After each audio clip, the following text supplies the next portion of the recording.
आपसे बात करना वास्तव में एक सम्मान और सौभाग्य की बात है। हमारे साथ लाइव आने के लिए आपका बहुत-बहुत धन्यवाद। तो मैं आपसे चल रहे युद्ध पे कुछ जल्दी-जल्दी सवाल पूछना चाहता हूँ। जैसा कि वादा किया था, मैं आपका ज़्यादा समय नहीं लूँगा। तो क्या आपको लगता है कि ट्रंप ने रमज़ान के इस पवित्र महीने में ईरान पर युद्ध घोषित करके वाक़ई में बहुत बड़ी गलती की है? ये इस पे निर्भर करता है कि हम गलती किसे कहते हैं। अगर ये बहुत संकीर्ण रणनीतिक दृष्टिकोण का सवाल है, क्या उन्होंने इस खास समय को चुनकर गलती की? क्या उन्होंने उसी खास पल पर हमला करके गलती की? वगैरह। ये एक रणनीतिक बात है, जिसे बाहर से देखने वाले लोग बेहतर समझ सकते हैं। ऐसा लगता है कि अमेरिका ने गलत आकलन किया और ये सोच के आप बस ईरान में घुस जाएँगे और अचानक वहाँ की सत्ता ढह जाएगी और लोग विद्रोह कर देंगे क्योंकि अमेरिकियों ने आकर आपको आज़ाद कर दिया है और ये सब पूरी तरह से बेतुका है। हमने दुनिया भर के कई देशों में एक के बाद एक साफ तौर पर देखा है, जहाँ कहीं भी अमेरिका ने ऐसी तरह की दखल-अंदाज़ी की है सभी लोगों के नाम पर, जिसका नतीजा सिर्फ़ और सिर्फ़ तबाही के अलावा कुछ नहीं रहा। और मुझे लगता है कि हमें यहाँ बड़े मुद्दे पे ध्यान देना चाहिए, ना कि सिर्फ़ छोटी-छोटी गलतियों पर। इसका एक हिस्सा ये है कि ऐसी परिस्थितियों में खेल का नाम यही है कि ताकतवर लोग आपको अपनी नज़र से दुनिया को देखने के लिए आमंत्रित करते हैं और हमें इस दुनिया के इस कोने में बैठकर ये कहना चाहिए कि मुझे आपकी नज़र से दुनिया देखने की ज़रूरत नहीं है, मैं अपनी नज़र से दुनिया देखूँगा। हमारी नज़र से देखें तो ये पूरी तरह से भयावह है। ये पूरी तरह से एक आपदा है, चाहे उसने गलत आकलन किया हो या सही आकलन किया हो। फिर भी ये एक आपदा है, ऐसी भयावहता है जिसे हमें नहीं देखना चाहिए था। तो एक विश्व नागरिक के रूप में हमारे पास गुस्सा महसूस करने के हर कारण हैं हैं। और एक भारतीय नागरिक के रूप में मुझे कहना चाहिए कि मेरी सरकार ने इस खास मुद्दे पर जो किया है, उसके लिए मुझे पूरी तरह से शर्मिंदा महसूस करने का हर कारण है। तो क्योंकि मैं इसे मुसलमानों के लिए एक भावनात्मक चीज़ के रूप में देखता हूँ, शारीरिक चीज़ से ज़्यादा, आपको इससे क्या मिलता है? तो आप इसे कैसे देखते हैं? इसमें एक समय का पहलू भी है, ये निश्चित है। रमज़ान के दौरान ऐसा करना और ये तथ्य कि ईरान ने कई देशों पर जवाबी कार्रवाई की है, जो इस्लामी देश हैं, तो रमज़ान के महीने में आखिरी चीज़ जो आप चाहेंगे, वो कुछ ऐसा ही है। साथ ही मेरी अपनी समझ ये है कि अमेरिका ने इन सब बातों को ध्यान में ज़रूर रखा होगा। मेरा मानना है, ये संभव नहीं है कि अमेरिका के राष्ट्रपति को ये न बताया गया हो कि ये रमज़ान का महीना है, इसके ये परिणाम हो सकते हैं वगैरह-वगैरह। मुझे लगता है बयान का मतलब कुछ हद तक ये है तो क्या? हमें कोई फ़र्क नहीं पड़ता।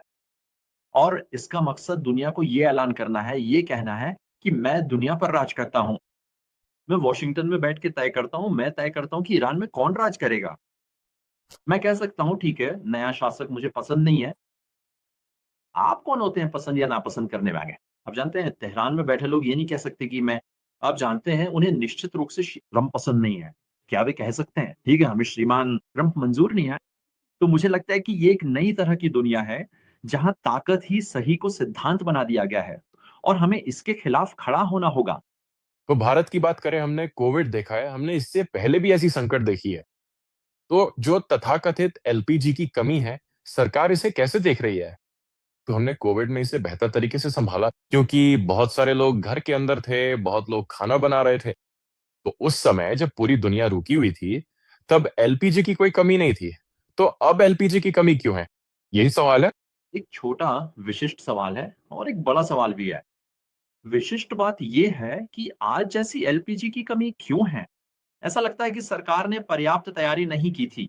ऐसा लगता है कि सरकार सिर्फ दिखावे में लगी हुई थी। अगर आप याद करें तो सिर्फ 5-6 दिन पहले हमें बताया जा रहा था कि चिंता मत करो, देश के पास बहुत बड़ा भंडार है, सब कुछ ठीक है। वही पुरानी बातें जो सरकार हमेशा कहती है। हल 4 दिन के भीतर ही हमें पता चल गया कि कमी है, तरह-तरह की पाबंदियाँ लगाई जा रही हैं, हर तरह की कटौती की जा रही है। तो ये वही आम प्रचार है जिसमें ये सरकार लगी रहती है, ना लोगों को सच ना बताना वगैरह।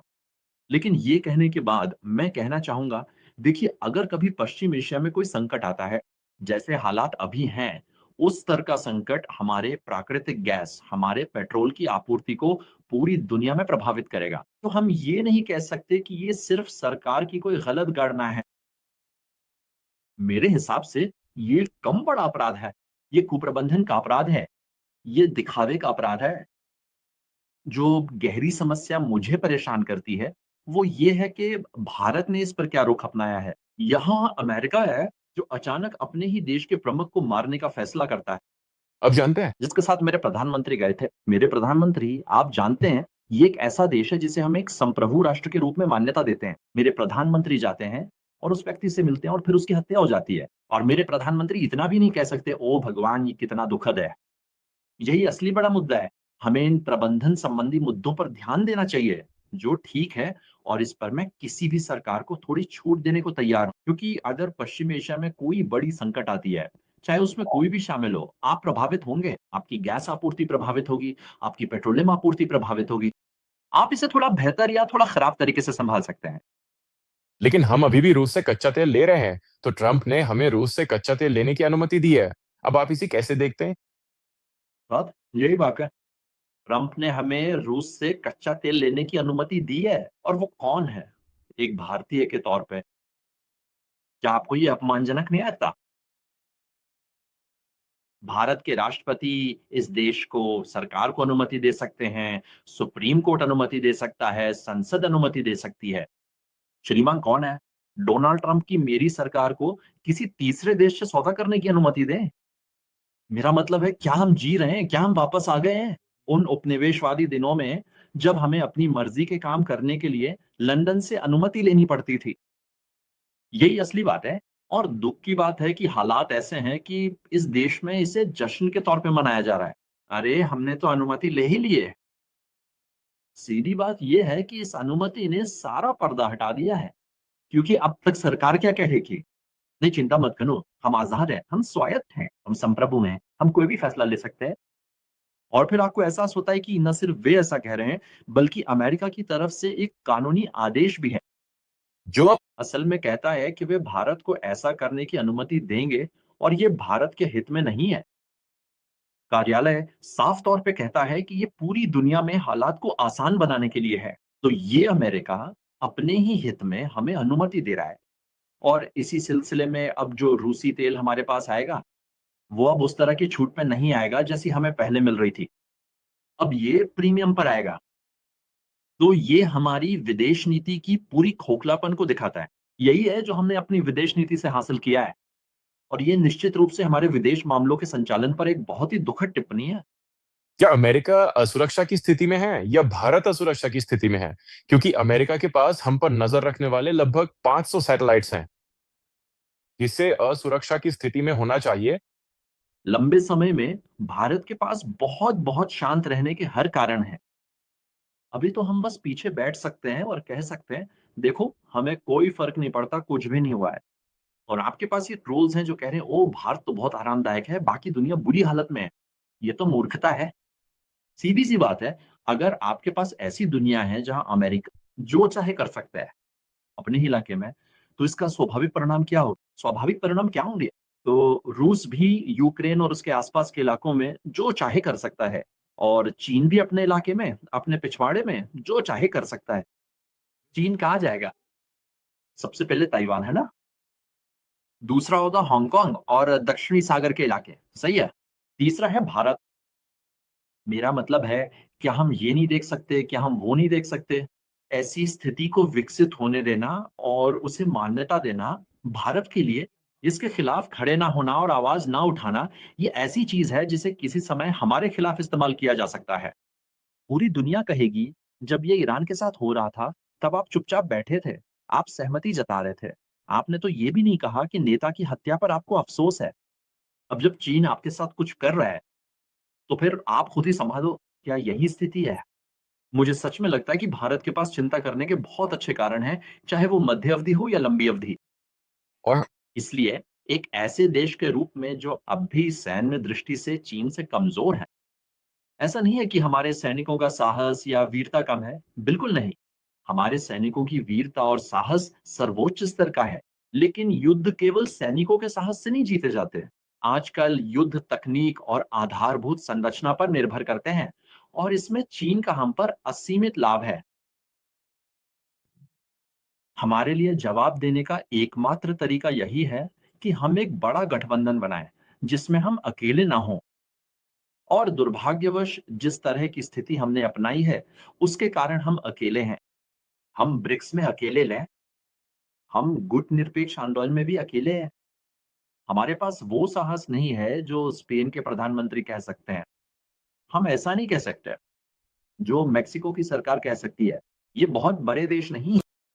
मेक्सिको श्रीमान ट्रम्प से कुछ कह सकता है। मेरे प्रधानमंत्री ऐसा नहीं कर सकते और इसलिए मुझे जो एकमात्र निष्कर्ष निकालना है वो ये है कि क्या कोई बहुत व्यक्तिगत कारण है जिसकी वजह से हमारे प्रधानमंत्री बोलने में असमर्थ हैं?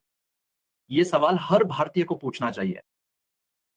तो क्या आपको लगता है कि सरकार इस संकट से निपटने के लिए कुछ मानक संचालन प्रक्रियाओं के साथ तैयार है, अगर भविष्य में ऐसा कुछ हो सकता है?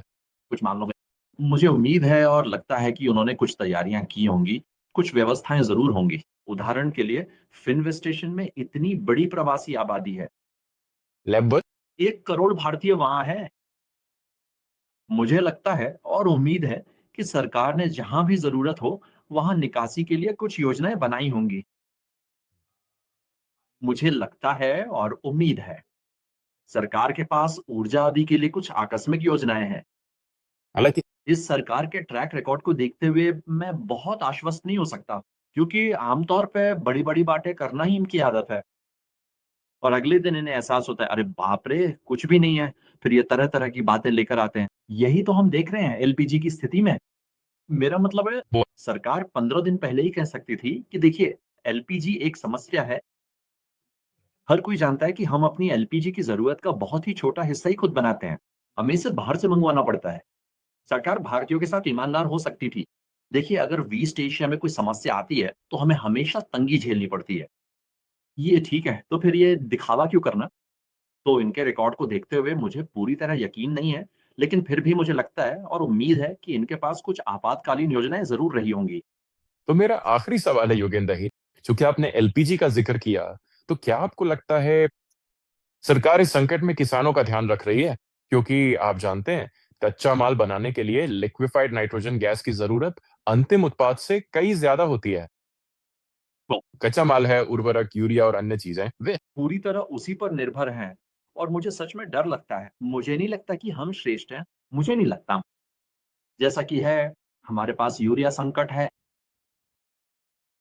देश में उर्वरक संकट है। सरकार ने आपूर्ति को सीमित करने के तरीके ढूँढ लिए हैं। आप जानते हैं, वे पढ़ लेते हैं। 50 किलो की बोरी चुपचाप 45 किलो की कर दी जाती है। तो हर तरह के हथकंडे पहले से ही अपनाए जा रहे हैं। तो जैसी स्थिति थी, हम पहले से ही बुरी हालत में थे और इस संकट के साथ मुझे डर है कि हमारी हालत और भी खराब हो जाएगी। खासकर उर्वरक के बारे में, क्योंकि हमारा बहुत सारा उर्वरक आयातित है और इसमें पेट्रोलियम का इस्तेमाल होता है। मुझे लगता है कि हम बहुत गंभीर स्थिति की ओर देख रहे हैं और एक सरकार जो घरेलू एलपीजी को संभाल नहीं सकती, उनके लिए तो फिर हमारे स्तर की उर्वरक आवश्यकता को संभालना उनके लिए मुश्किल है, जिसके बारे में हम बात कर रहे हैं। मुझे नहीं लगता कि शायद सरकार पूरी तरह से इस स्थिति में है। सरकार के लिए सौभाग्य की बात है कि इस समय ये सबसे अधिक माँग का मौसम नहीं है। हमने वो मौसम अभी-अभी पार किया है। अभी हम कटाई के मौसम की ओर बढ़ रहे हैं। हमें आवश्यकता नहीं है अ, इस तरह के उर्वरकों की। लेकिन हाँ, छोटे और मध्यम अवधि में मुझे एक गंभीर संकट की उम्मीद है। बहुत-बहुत धन्यवाद योगना जी हमारे साथ लाइव जुड़ने और बातचीत करने के लिए। बहुत-बहुत धन्यवाद।